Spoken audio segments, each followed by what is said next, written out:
This is 10 ideas for a dog sitting business. Bow wow, woof woof.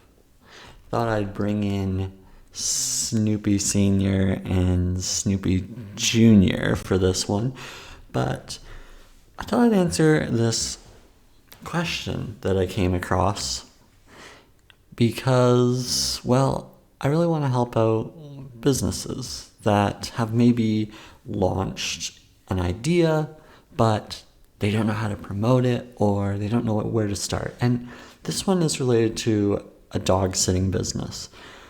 And the question is, I'm a dog sitter. What are some smart ways, besides ads on social media, for potential clients to discover my business? See, the thing that I see a lot of businesses starting with is online ads. But there are a number of different ways that you can get your name out there as a business. So I'll give you these ideas, and some of these ideas might work even if you're not doing dog sitting. You could be doing another kind of small business and you just want to get your name out there. So I think these ideas could help for a number of people. So here are my unique strategies for your dog sitting business. And I haven't actually done any dog sitting, but I figured, I do the research and help out any way I can here. Okay, so and just a caveat here, I'm not really into online ads anyways, so I actually feel kind of aligned with this and believe a more organic approach is best. So let's get started. Number one. Join dog owner Facebook groups in your local area and start conversations with the community. Okay, so in order to do this, you can just go onto Facebook. There's the group section. You can do a search. So let's do like dog sitting and then your city. Okay, now if nothing comes up, you could always expand the search maybe to a city near you that's a little bit bigger, but because this is a localized kind of business, you want to find other people kind of in your community. So Facebook groups is great for that. Now, I see a lot of communities related to my city for Facebook groups. So now you don't have to type in dog sitter. You could just say like pet owner, right? Like dog owner. Do like a dog owner Facebook group search, okay? Because your client base, I'm always big into kind of like defining your audience. You want to really get specific. You're looking for dog owners here, okay? And you're looking for them in your city. So just check out Facebook groups for dog owner in your city. You will get plenty of people here. And when I mentioned to kind of start conversations in the community, first, you might want to listen to what people are saying in the community, okay? Because you'll see people say, hey, I need a recommendation for a dog sitter or a dog walker or something to that effect. And you can jump in and say, hey, I can help out and I'm in the area. So listening is a really important and underused skill in terms of these conversations that are happening on Facebook groups. So listening is really effective for you. Number two, actually I want to go back to number one, okay, because I want to be thorough here. After you sort of listen to the conversations, you could start posting.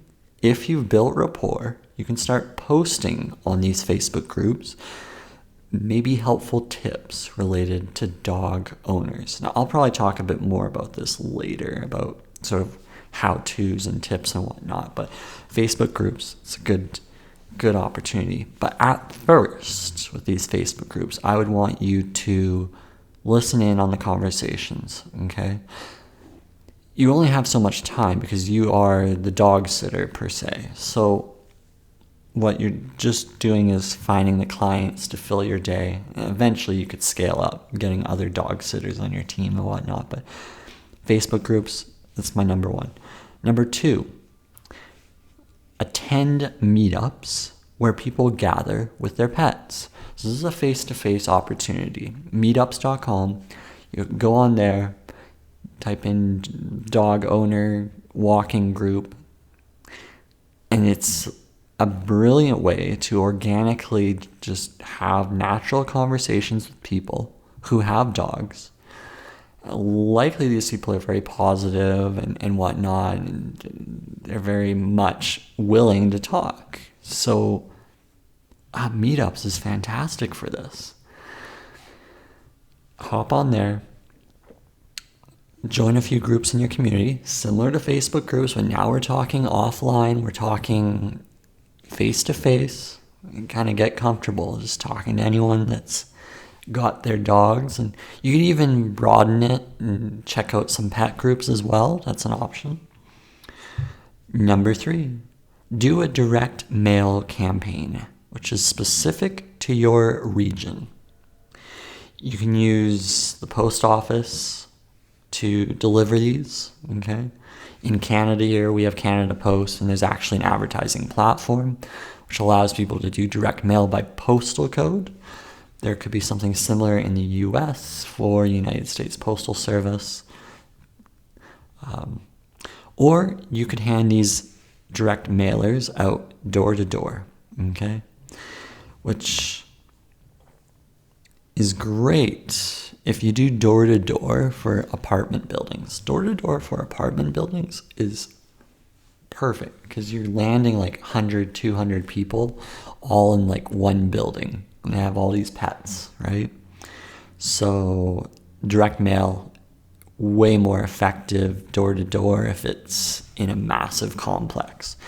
I mean, you could land several dogs just in one building. That's incredible to think. So you somehow have to get into the building though. So for security wise, might not be so easy. Have to be careful there. Full-on houses are a little easier to go door to door to, but you can set up an easy mailer, right? You're probably wondering, well, how do I set up a mailer? I'm talking about all these options as free options here because you can literally just hop onto Canva. So it's Canva, Canva, and it's like a design thing. You can create brochures on Canva. Hop on there and create a brochure. It's free, and it's like a brilliantly laid out brochure.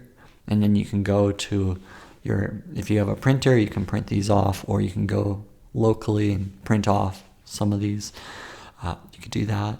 You can even do a black and white. You can just go on to like Microsoft Word or Google Docs, type up like a little, black and white one pager, and you can print them out like that. It doesn't have to be too fancy, right? We're just trying to get out there. But, you have the black and white, or you have the super design amazing Canva, which is, they have all these templates, so it's very easy to create a brochure. Anyone could do it. Number 4. This is a good one. Honestly, any business will find value in this. Set up a free Google My Business page. So it's business.google.com. Okay? This allows you to start collecting Google reviews. Google reviews are extremely important for organic reach. We're not doing ads here, so organic reach is really important. You need to have a Google reviews page, especially for this kind of service business of dog sitting.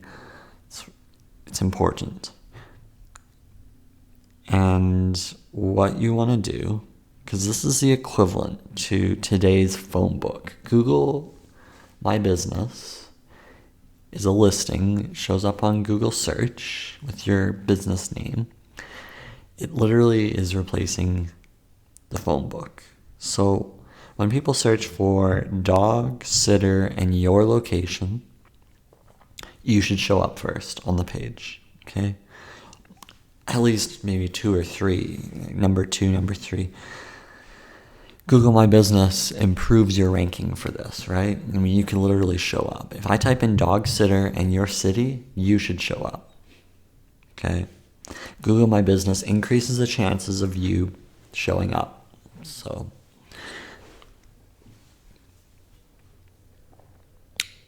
You'll want to have quality reviews here, okay? So after you set up your Google My Business page, free, if I didn't say that already, it's free to set up. So it's a no-brainer. It's like you adding yourself to a directory without having to pay anything for it.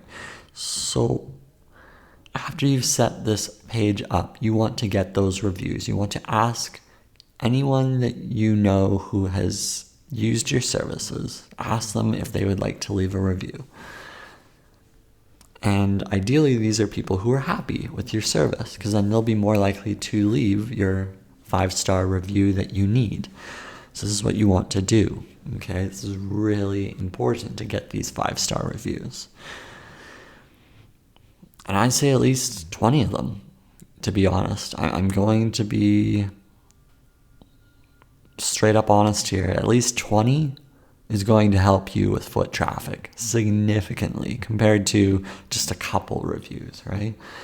I mean, for instance, I'm a dog owner, right? Now, I'm extremely worried about getting some random person to dog sit, okay? So how do you overcome that barrier? Well, by having reviews of people who have used your services and trust you. You need that as a credibility piece. I would say this is more important than even having a website. Yeah. In terms of strangers, random people giving you their dogs, yeah, this will be way more important than a website. But, okay.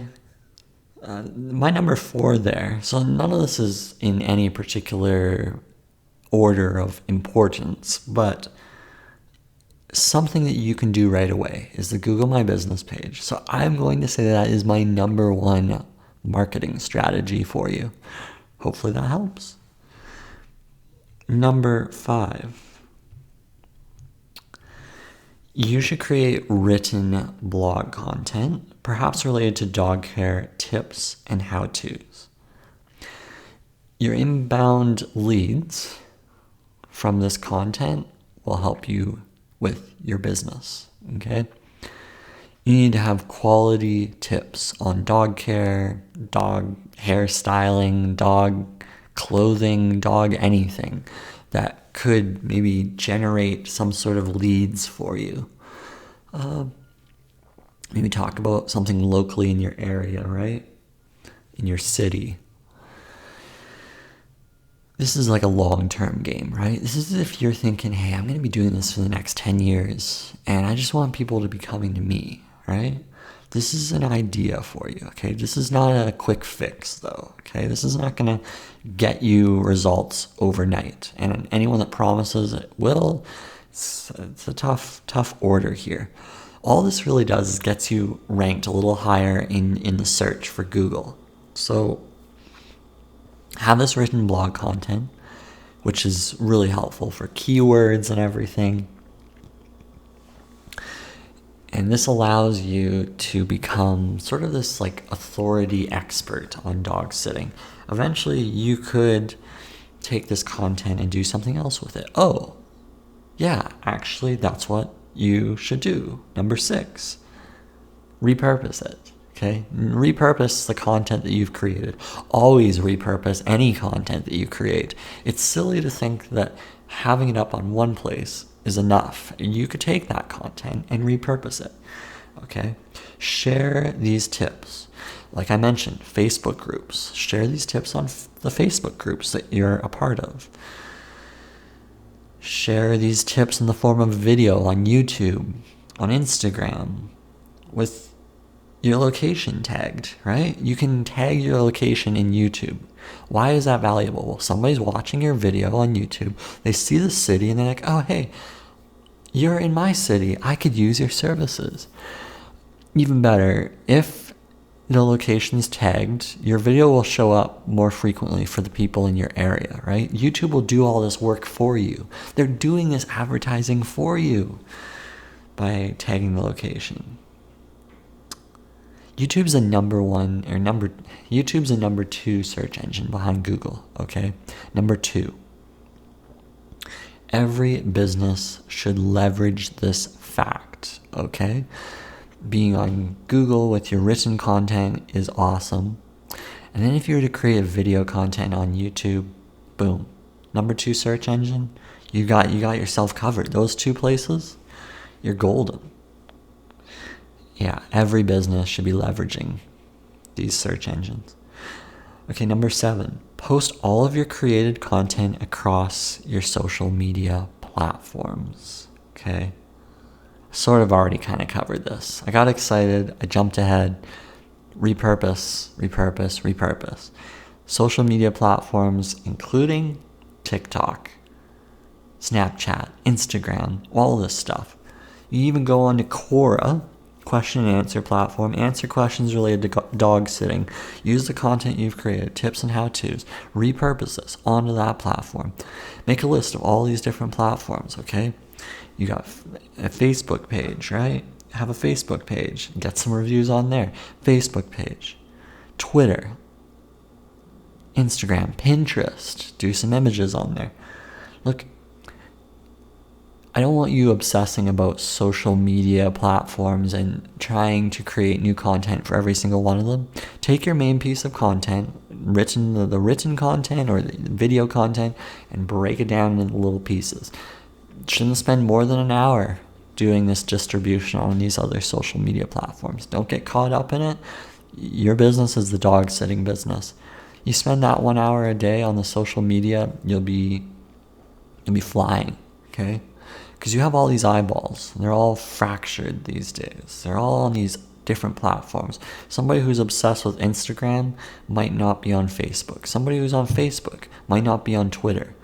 So you sort of have to look at all these platforms. That being said, I think you should have 1 to 2 main social media platforms where you are completely dominating, okay? Facebook groups makes a lot of sense now that I'm thinking about it, because you have dog sitter groups there and you can totally master your social media efforts through there. Okay, number 8, tell 100 people you know that you have a dog sitting business. 100 people. Do that, okay? You can use text messaging, you can use email, you can use phone calls, you can get creative. If you've got WhatsApp, you can do whatever audio messages on there. 100 people, okay? Do that. Tell 100 people, hey, I got this dog sitting business, thought I'd let you know. These people don't even have to have a dog. All you're doing is just letting the world know that you exist. Get ready for the floodgates, because chances are somebody you know knows somebody with a dog, okay? There's a very good chance. Number 9, ask for referrals. Hey, do you know anyone else I can talk to about this whole dog sitting thing that I'm doing? Boom. If you do a great job with your current group of customers, okay, they'll be likely to refer their friends. Now you've got this little referral program going, okay? Maybe you could do like a little discount. Hey, you let me know. You find somebody. I'll give you a discount. You don't even have to ask. You don't even have to say about the discount, though. A lot of people love dogs, okay? I think people will just naturally just tell you, hey, you should talk to Susie over here. She has a dog. She would love for you to do what you do. Yeah. Do that great job, right? And then you'll get people talking. You don't even have to give anyone any incentive. They'll just do it. It's the way it is with this kind of business. Number 10, partner up with pet stores for cross-promotions, okay? You can recommend products to dog owners in exchange for maybe some of these direct mailers that you've created in their stores. Maybe have them by the tills where the cashier is, right? Have your business cards maybe displayed in there. Do a little cross-promotional stuff, a little collaboration. Maybe do like an Instagram post or whatever. You can get really creative with all this. And that's number 10. Number 10. Yeah, cross promotional is really effective because you're basically inheriting the traffic of an established business, which would be the pet store, right? You go to that local pet store, see what you can do, see what kind of commercial activities. Talk to the manager. Don't talk to somebody by email. Just talk to the manager and make the phone call. See if you can sit down with the manager and see what you could do in terms of like a little cross-promotional stuff, right? Hey, I will refer people to your store if you do X, Y, and Z for me. This cross-pollination of activity is really valuable because everyone can benefit. As you grow, the pet store will grow. I'm going to give you a bonus one. Okay, I'm going to give you a bonus tip. I was only going to do 10 ideas, but I want to do 11. So, yeah. Sorry, the title's a little bit misleading. But, yeah, this is a bonus. If you stayed tuned all the way to the end, you'll get this bonus tip. Like with any business, if you want to stand out, you want to be different from all the other dog sitters out there, okay? A dog sitter can be a little bit more creative, stand out, and basically land as many clients as they'd like by differentiation, okay? So what's your unique factor as a dog sitter? Do you wash the dog? Do you take the dog for nice walks? Do you take them to special places? Do you give them high quality food? What is all of that? What is your unique factor? Put that together in the package of your marketing strategy so that you let people know why you are the best at what you do. That is your number 11, your bonus tip. Hopefully all of that helps. Yeah. Good luck. I hope it grows. I think hopefully all this kind of helps people do the things that they want to do and they don't give up. A lot of people give up, and it breaks my heart if people decide, hey, I can't do this anymore, I can't get any clients, and they go back to their corporate job or whatnot, or they go back to something they don't want to do. So hopefully with these tips, if you just follow this as a list, you'll be good. I'll add all this in point form in the description so you can technically not have to watch this entire video. But the thing is, I added a little bit extra, add a little bit of bonus material in the video, which you're not going to get in the description. But hey, maybe you don't want to watch the entire thing. You want the cliff notes. I got the list. Follow it, make it into a checklist, follow it along. You'll be dynamite material here. Okay, thanks for tuning in. Till next time, bye.